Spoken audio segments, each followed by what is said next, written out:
When you ask people or you mention it to them, they say, I thought slavery ended 100 years ago. And the reality is it's worse today than it was 5 years ago or 10 years ago. And some people would suggest there may be more slaves in the world today than there has been at any point in time in human history. That was John Schultz, our guest for today's episode. That stat was quite horrifying.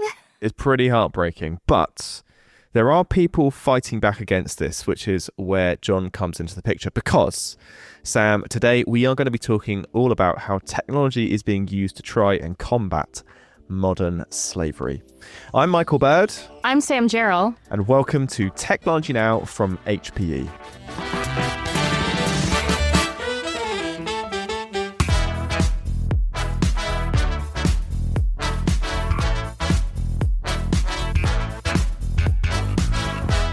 Modern slavery can be found all over the world, across all sorts of industries and across all levels of the supply chain, from child labourers right up to service workers who we might interact with at a restaurant. Even the tech industry has to fight to keep modern slavery out of its supply chain. And supply chains can be really opaque, so I can't imagine this is a particularly easy fight. Yeah, Sam, it very much is not. However, there are ways that people and organisations can try and help. We now have access to forms of data sharing and analysis which didn't exist, 10 or 20 years ago. And this data can be vital when it comes to spotting, tracking, and ultimately trying to shut down instances of modern slavery. Being able to link together information across countries and continents can help us to build a much clearer picture of the problem. Right, because it can be really difficult for anyone, no matter how well-meaning or well-intentioned they are, to actually make a difference if they don't know something is going on in the first place. Exactly, and we need to link up data being connected across all points in a supply chain, from organisations or governments all the way down to the people at the very start of the supply chain, to get this overview and to be able to act quickly when new information becomes available.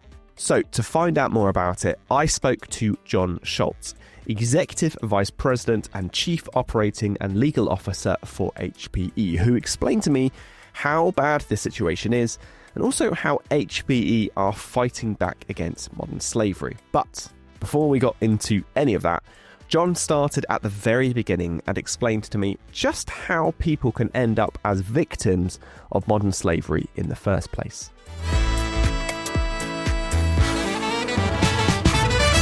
Well, it's a complicated issue because you can find slavery in pretty much every country in the world, in probably almost every industry.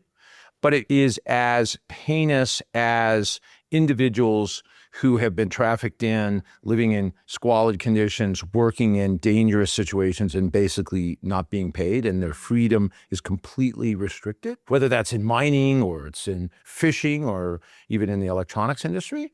In other instances, it can be a little more subtle, but nevertheless still an absolute human rights violation, like someone who is offered a job and they leave Nepal to go to Malaysia, and they have to pay a recruiter a fee for this job, money they don't have. And so when they get to Malaysia, they're working in very difficult conditions. Their passport is taken. They're kind of almost in indentured servitude and bondage to work off the recruitment fee, right? And they are people who simply were looking for some opportunity to make some money and often send it back home where the opportunities are less. But presumably, modern slavery is becoming something that is happening less and less. I think most people presume it doesn't exist. You know, when you ask people or you mention it to them, they say, I thought slavery ended 100 years ago.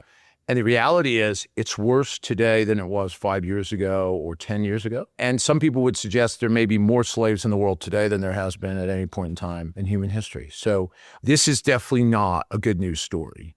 So is there an economic impact from modern day slavery?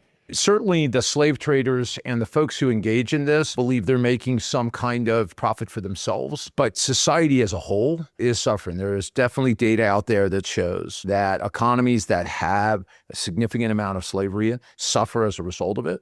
And then there's just the basic human cost. The idea that in 2026, we still have tens of millions of slaves in the world is just kind of beyond belief. So how bad is the current situation then? Some estimates have the full number up into the 40, 50 million slaves worldwide and growing. Just in the forced labor space, we think that number is larger than 25 million and likely understates the number. And again, we tend to think of it when we hear it that, oh, this must be the poorest African nations, or it must be these far-flung places in Asia. But we know there have been quite a few incidents in things like nail salons in the US. I mean, that's how crazy this is. So how did it get to this point? What are the drivers for modern slavery? There is one common factor, and that's darkness. No one, for the most part, is pro-slavery. The reason it can exist is because it's hidden, often in plain view. And either that's because we don't have the data or we're just not looking. I like to say data is the best disinfectant. If we can get smarter and we can shine the light, we can get rid of slavery, because it doesn't survive in the open. It only survives in darkness. And why is it increasing? Because presumably governments are aware of this, organizations are aware of this. Is it just because the world's population is increasing? I think the world's population is increasing. I think we're continuing to see dislocation. A great example is if you take the current unrest in Myanmar that's dislocated large populations. It's not surprising then that you've seen these gigantic scam centers, right? You know, all the online scams. Many of them are basically people who've been tricked to come to something which they thought was a call center. And all it is basically a slave camp. I think also with technology, unfortunately, the folks who engage in this activity are getting more sophisticated. They can reach more people. So I think there's a lot of reasons why it's getting worse, but I think the thing that we're most focused on is how do we turn the tide? Because what we're doing today, as much as we're doing across a variety of communities, it's just not good enough. So the UN aimed to eradicate slavery by 2030. Why has this not been successful? There are a lot of really dedicated and well-intentioned people, and we spend time with folks who've put 30 plus years into this fight, and they have generated results in areas, right? But in some ways, you've got this disconnected effort, and you can feel as though you're doing good when in fact, at the end of the day, you're not winning the war. And so what we've been focused on in Hewlett Packard Enterprise is bringing people together to make everyone more effective through technology. We live in the age of insights, as Antonio likes to say. It's all about the data. And if you have better insights, you can drive better outcomes. And that's where our effort with the World Economic Forum launched a year ago to establish a global data partnership that is simply intended to take the people who are right now fighting slavery and make them more effective.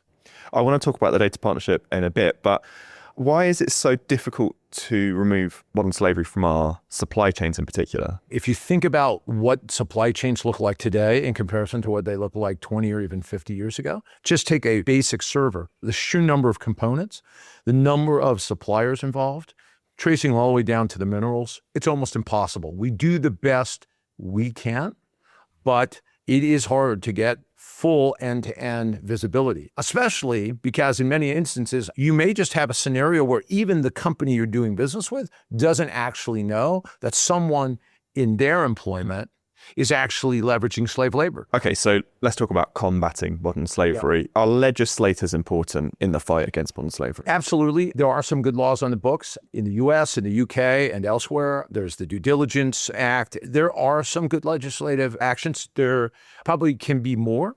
Enforcement is also a key. There are definitely jurisdictions where folks seem to tend to look the other way, either because they themselves are corrupt, there may be cultural issues and the like. So legislation and government action is absolutely critical, but even that by itself will not be enough. Because I suppose in this scenario that you're talking about where even the business owner doesn't know, then it's way more pervasive than you might think.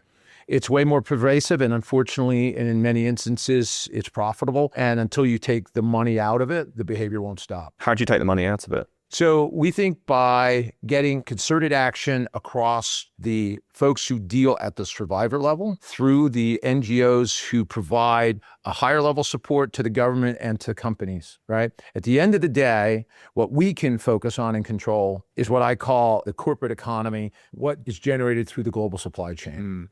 And if that community can do a better job of finding these incidents of slavery and cutting it off, then the money goes away.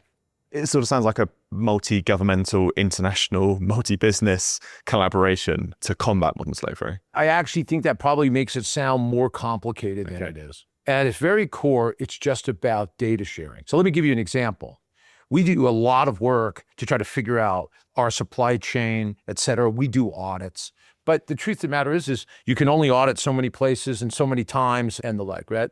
The flip side is you have workers on the ground, whether they're in a mine, whether they're in an electronics factory or the like.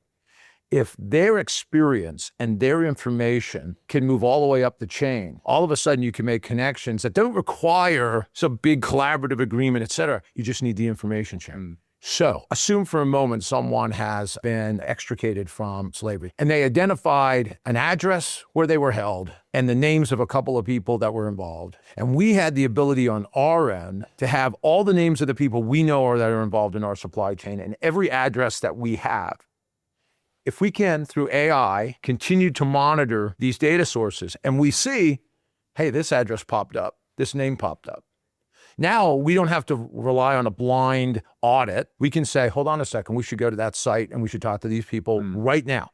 If you can now magnify that across the entire industry, across all of corporate world, where all of the supply chains are monitoring those, making that connection, right? That can be fed to government.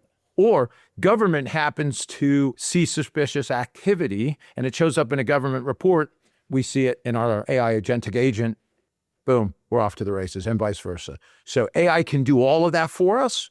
You just need the data. This is the global data partnership you're talking about. This is global data partnership. So can you just talk through that in a bit more detail? It's new. We launched it at Davos a year ago in partnership with the World Economic Forum, a team of folks at Hewlett Packard Enterprise who've been working in this space, including my cohort in crime and USESCO.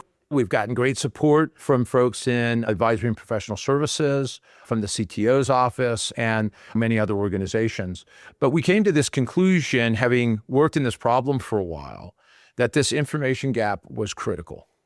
That a little bit like what you see in companies, lots of activity, but it's not generating enough outcomes. And so the question was why? And what we concluded was we needed better insights for everybody involved. You could work your own little piece of the problem and think you were doing a great job, which you were, but you weren't actually solving the larger problem. So the way the Global Data Partnership works, and we're doing a proof of concept in Thailand with the Thai government. Everybody contributes their data. Corporations like HPE, the government, migrant worker groups on the ground. We have the International Organization for Migrant Workers. We have the labor union. We have folks who deal in supply chain due diligence. We've got a great set of partners. And the idea is, hey, keep your data. We don't need to aggregate it. Keep it where it is. We don't even need to read the specific data, so we don't have to violate your sort of personal sovereignty. But AI can allow us to extract insights, and we can all use those insights to be better. What's the most important thing that our organizations can do to combat modern slavery? We've heard stories of folks who were in a business and saw something suspicious, didn't look right, reported, and it turned out, in fact, it was an instance of forced servitude. So I think we all need to look closer, and that is part of our message, right? But again, I think this is an issue in which this is an ancient problem that persists today and is getting worse. And we need new ideas. And we think what we're doing is bringing some fresh ideas to it.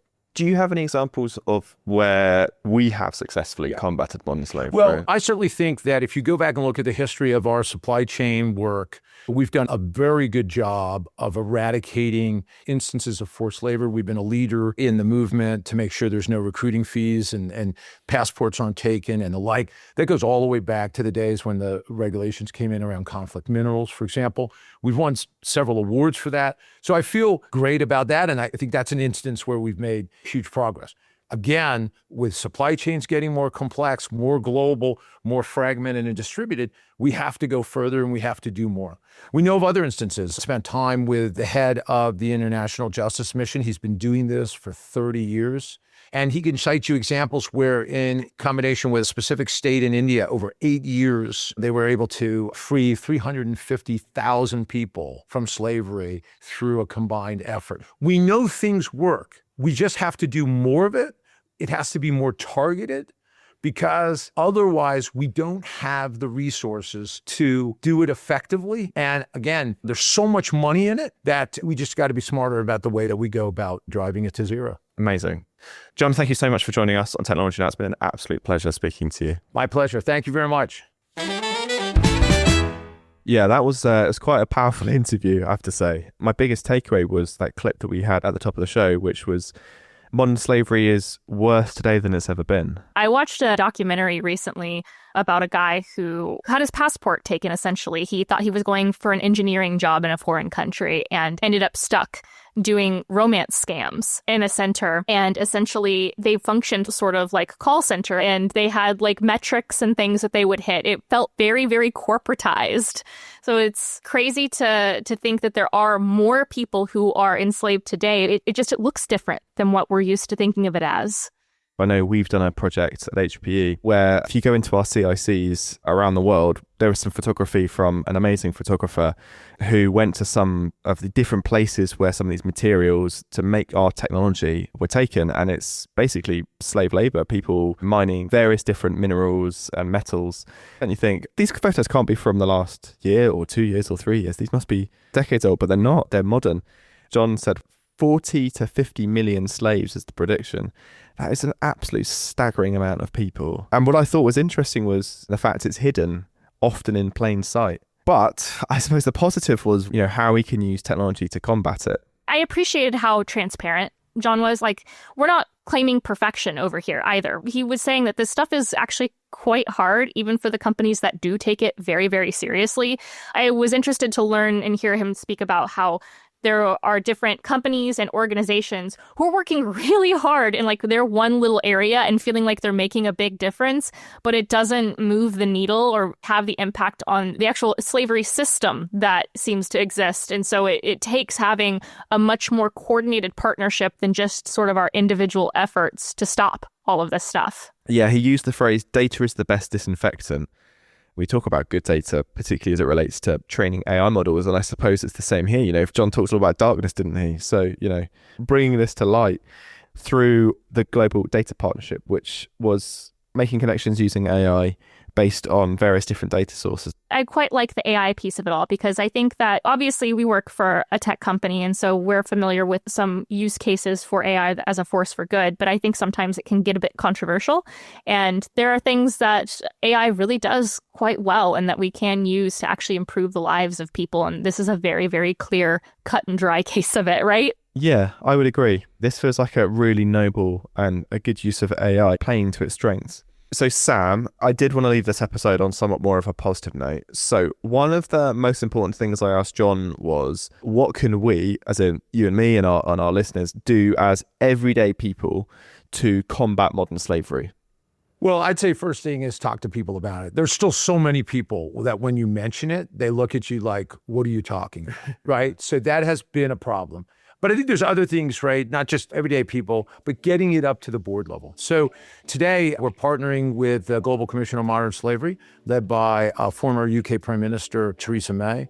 And one of our objectives is to make sure that CEOs of companies and boards of directors are reviewing this issue on a regular basis. We've done it with our own board, and we are pressing forward to make sure that every other company in the world is taking this issue to their boards.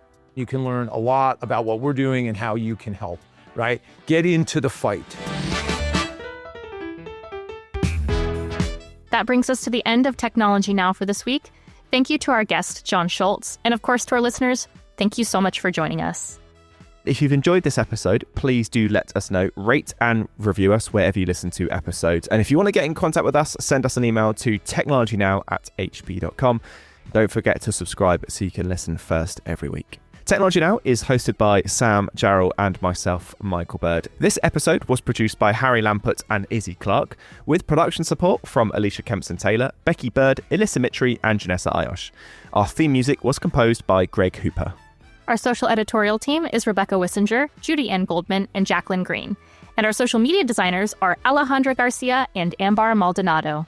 Technology Now is a Fresh Air production for Hewlett Packard Enterprise, and we'll see you at the same time, the same place next week. Cheers. Bye, y'all.